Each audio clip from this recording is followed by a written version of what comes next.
If you're a career politician so entrenched in the swamp, people don't ask you to drain the swamp. They say you are the swamp. You better look out, because in 2020, you're going to get good quality opponents from your own party to primary you, no matter if you're the most powerful entrenched career politician or the least powerful. They're coming and they're going to get you. So buckle up, folks. This is going to be a fun and woolly ride on the Rob Maness Show.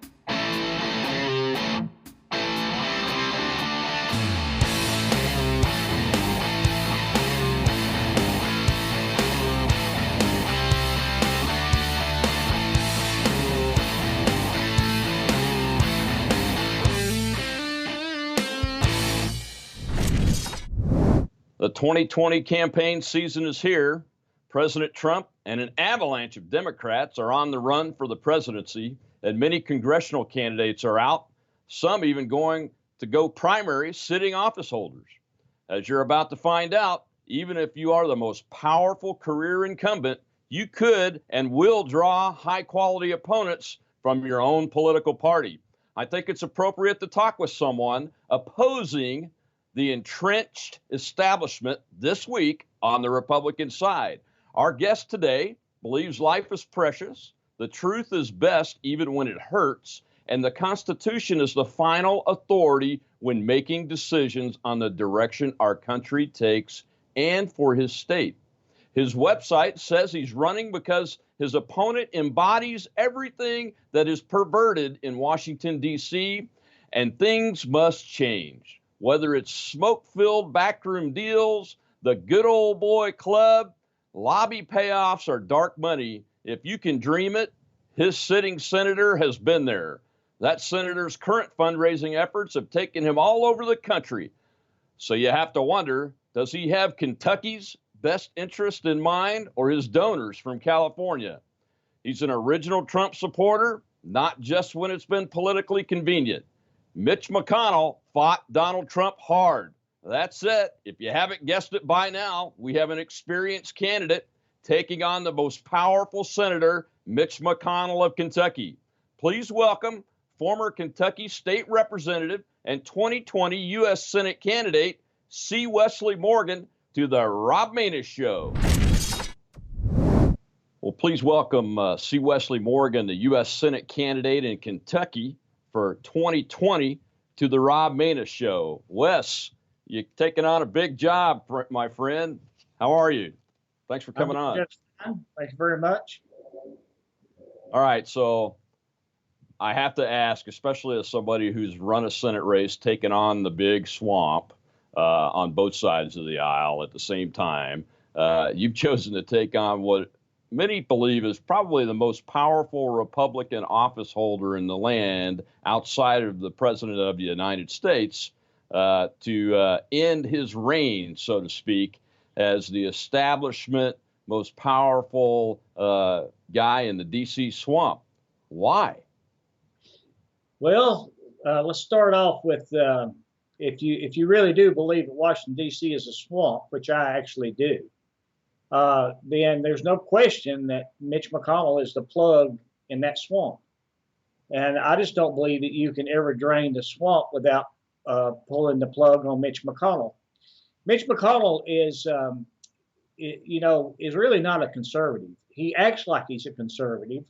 And every time he gets ready to run for re-election, that last or sixth year that he's in office, he becomes a conservative. But as soon as he's re-elected, he won't be a conservative any longer. And all you got to do is look at his record to tell that Mitch McConnell in no shape, form, or fashion is a conservative. But so I'm really running to send a true conservative to Washington, D.C. And not just that, but we have a situation in the state of Kentucky where Mitch McConnell is literally controlling the Republican Party of Kentucky from top to bottom. You absolutely cannot continue in office, in a statewide office in Kentucky, without Mitch McConnell's blessing if you're a Republican. And if you fight him and his agenda, or the agenda of the rhinos in Kentucky, then you're going to be pretty much, put on the list of let's get rid of him. They actually did that to me in the state house. So, he is selecting every candidate that's running, and if you don't go along with Mitch's agenda, then you're just out. But Mitch has only a 32% approval rating with the conservative review, where Rand Paul, our other United States senator, which I strongly supported when he ran, even when Mitch tried to beat him in the primary. So Mitch is not a conservative by any stretch of imagination, and even he has a felon lifetime score with the Freedom Works and the Heritage Foundation. So there is no one can sit and tell me, which I've had people to try to tell me, that he's a conservative, but he absolutely is not a conservative. Well, you know this. They're going to throw he says he's pro-life, he's pro-business, he believes in strong border security, and most of all, he's helping get all these conservative judges confirmed. What's your answer to that? Well, the first thing, let's talk about the judges right off the bat. 139 vacancies right now. Trump has been in office for 2.5 years, and we still have 139 of his nominees for the conservative court, or for the courts, that has not been confirmed by Mitch McConnell. So, my answer to that is, that he's not, by any stretch of imagination, doing what conservatives want him to do. Let's look at talk about abortion. Have you ever known Mitch McConnell to fight Planned Parenthood's funding even once?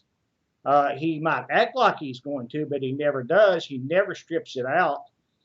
If I was there in his position, which I would probably never be a Senate Majority Leader because of my age, I'm 68 years old, even if I won. But I can tell you right now that I'll never, as long as I live, vote for any budget that included funding for Planned Parenthood, which is basically giving money to, fund abortion. But in all reality, what it's really about is that they take a portion of that money and they circle it around and give it back to the Democrats for campaign contributions. So, Mitch might fool everybody else. Mitch isn't fooling me. So I assume you're for term limits? I absolutely am for term limits. And, I'm an automatic, even if I got elected. I'll be 69 in July. So I'm pretty much an automatic term limit. I couldn't see more than 2 terms at most. And the problem that we have with term limits is how do we bring that in play? If I don't see incumbents voting to institute term limits, it'd have to be a constitutional amendment, of course. And if you grandfather in the people that's already there, then it's going to be even worse than what it is now. So, but I would vote yes on a bill to establish term limits.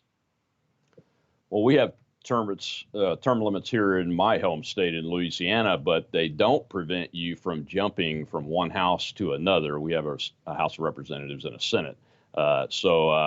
For instance, we're looking at a career politician with over 40 years in office between the House and the Senate that's going to go back and run for his old House seat again. He just left the presidency of the Senate because of term limits. I hope you will advocate for a policy and a bill that prevents that type of thing from happening. You either got to make a choice. You either term limited completely or not.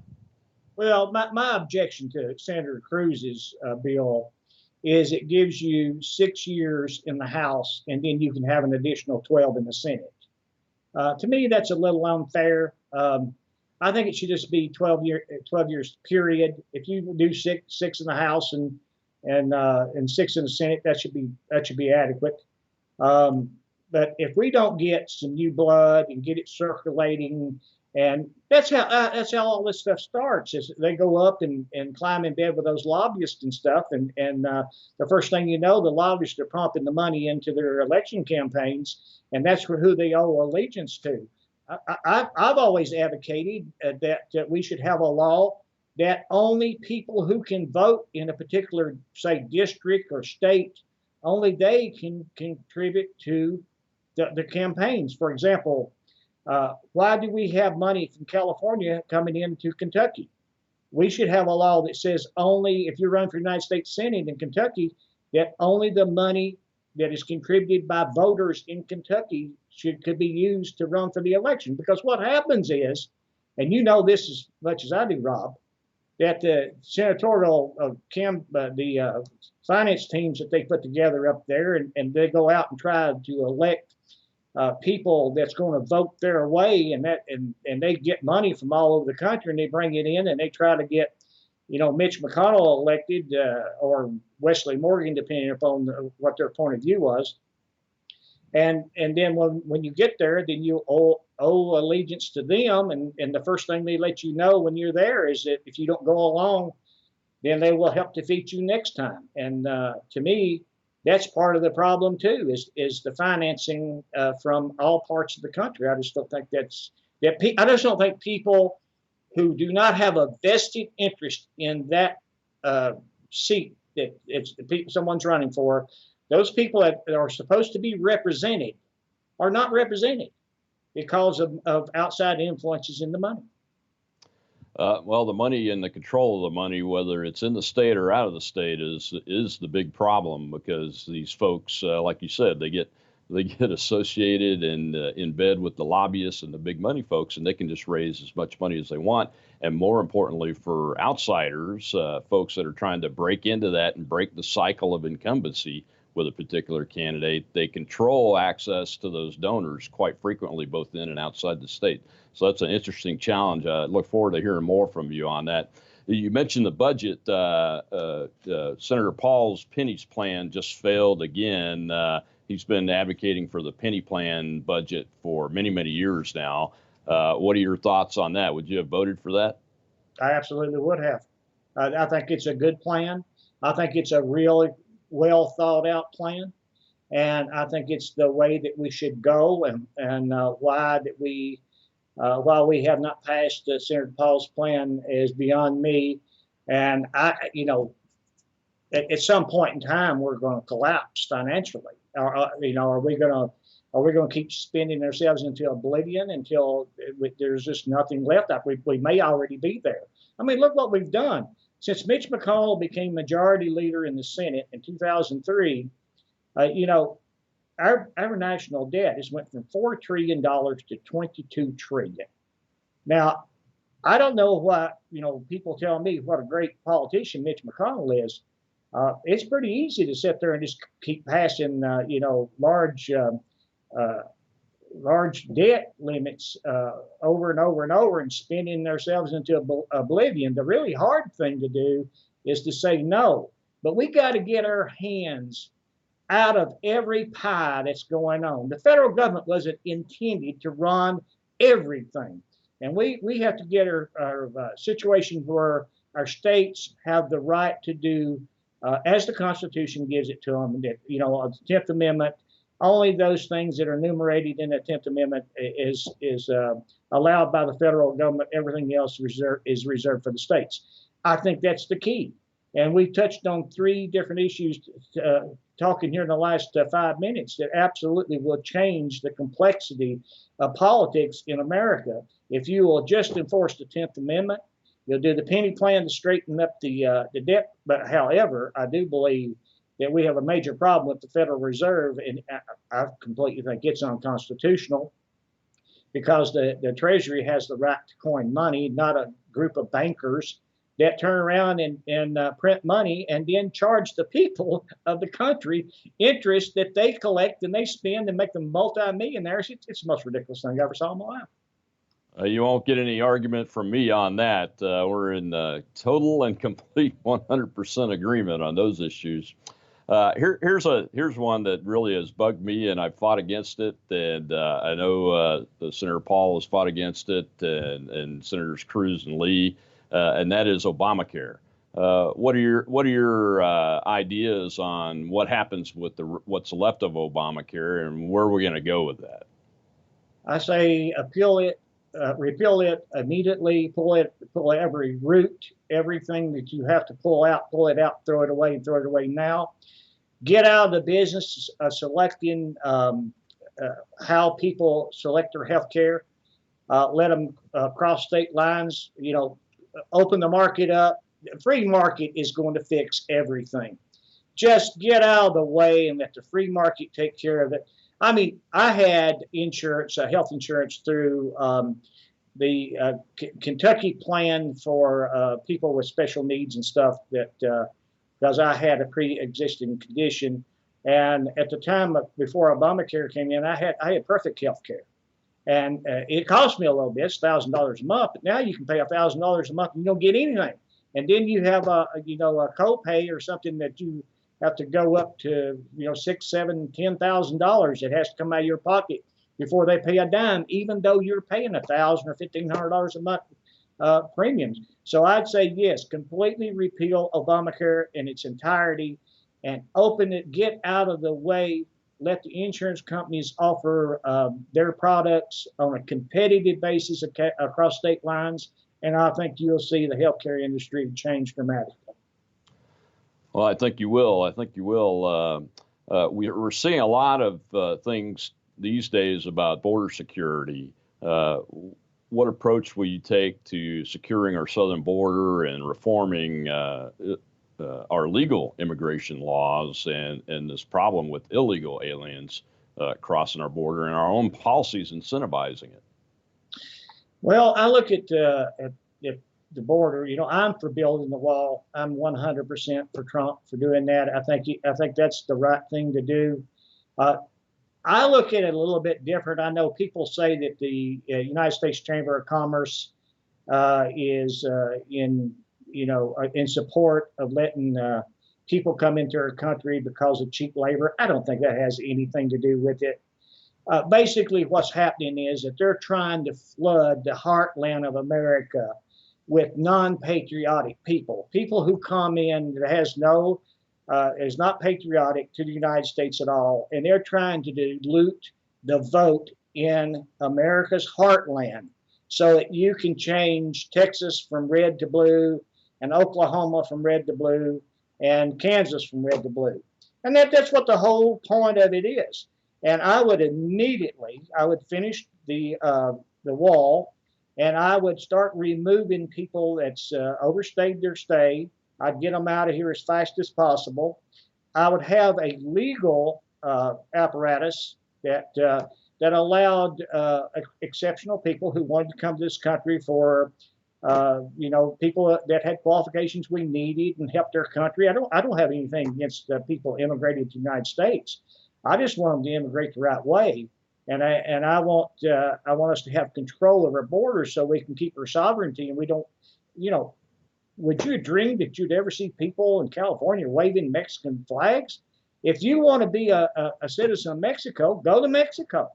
So we have to get back to where that when we do allow people to come into our country, they've got to swear allegiance to this country. And if they're not willing to swear allegiance to this country, then they need to leave and leave immediately, or if I had the authority, I'd put them out of here. How would you fix on the immigration side, how would you fix the issue of the sanctuary cities and opposing political party elected officials and law enforcement officials not enforcing the law and refusing to help the federal law enforcement folks enforce the law? Well, I think I've got the money off. I mean, I would vote to remove any type of funding that we were sending to the states that had sanctuary cities. I'd do what Ron DeSantis did in Florida. I think he's, right on that. Sanctuary cities that are harboring illegal aliens, to me, are violating the law themselves. And anyone who did that, I think, is an obstructing justice on the part of our immigration laws, and I think they should be held accountable. This is the same thing like this Antifa business, where these liberals that's controlling these liberal cities are telling the police officers to stand down when these thugs come out and someone's having a peaceful protest, and they beat up people they don't agree with. They bring 2x4s that's got nails in them. They bring Coke cans that's been filled with concrete. I actually introduced a bill in the Kentucky House that made it illegal to go to a legal protest and cover your face. I mean, why are you covering your face? You're only doing that so that someone can't come back later and get an arrest warrant for you. And I made it a stiffer penalty that if you had a weapon and had your face covered.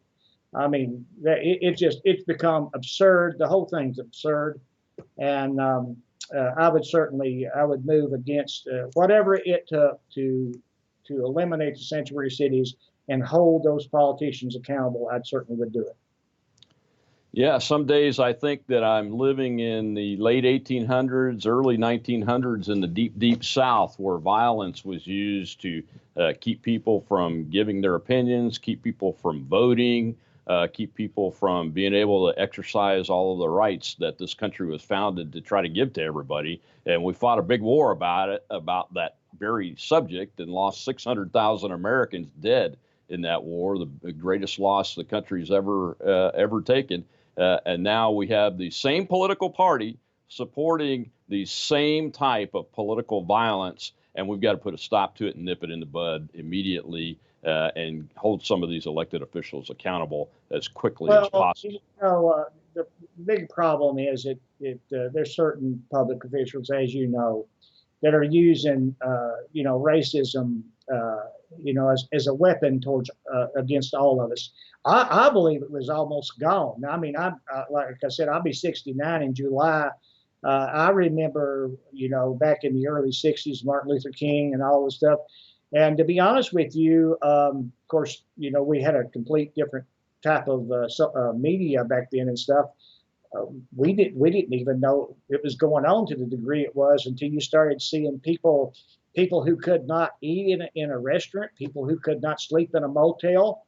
I mean, my God, it was awful what they were doing to our fellow Black Americans. And I don't think there any person in this country that really stands for that anymore. But these people who are trying to destroy our country keeps trying to divide us among race bases of race. And we hire people. My companies hire people all the time. I don't care if they're black, red, green, yellow. I don't care what they are, as long as they work. And if they work, we have a good relationship. If they don't work, then we'll let them go and hire somebody else. But I just don't believe it exists the way that people says it was. And I think Obama just opened that can of worms right back up for his own selfish reasons, and has really, really hurt the race relations in America. That was, in my opinion, it was almost dead. And I regret it deeply that this has happened. Yeah, I have to agree, Wes. We have much work to do to get back to where we were, over 10 years ago, from a race relations perspective. But we could always do more. Same thing with other different groups that should be treated with the same rights as everybody else, and we appreciate it. And we appreciate having you on with us today. Wish you luck in your U.S. Senate race against a guy that knows this D.C. swamp probably better than anybody at this point from a political perspective, Mitch McConnell. The only thing that I ask is you keep an open mind, so when you hear some bad stuff, I'm not exactly sure what it's going to be, but I told one person the other day, I said that, I've looked at my life, and the only thing that I could come up with is that I got in a fist fight back when I was in the 5th grade. So I really expect to be called a brawler, something like that, because I'm sure he's got investigators going over every inch of my life trying to slander me in somehow, or trying to make me look like some kind of immoral person. And this is all planned, and that's what they do.